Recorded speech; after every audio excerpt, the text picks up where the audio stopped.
Hello guys! Ngayon guys, this video guys, magkwanta ka ng kuha tayo ng luyang. Ito guys, pang luyang pang dato. Ano yung gamit sa magluyang niya, mga basta pandato, mga sosyal. Ano siya? Ang mga sa pobre good guys. Una siyang, unsa tawag na, lusong. Lusong kahoy may lang gamit. Dire dato one mga dato ano yung gamit niya, baso, trapo, trapo. Yeah. Idok-dok ni mo guys para magugmok niyo yung halo ng lubi.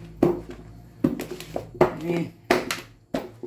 Yan na guys, so, maghukas juga kay para ang singot ko usahay para magawas gyud yung singot. Mahalo po ni mo diri sa kwan kay para napoy parat-parat ang luyang tamis. Tamis may ng luyang no na sukar. Bulan mo kwan. Ingot, pwede. May kayo. Okay guys.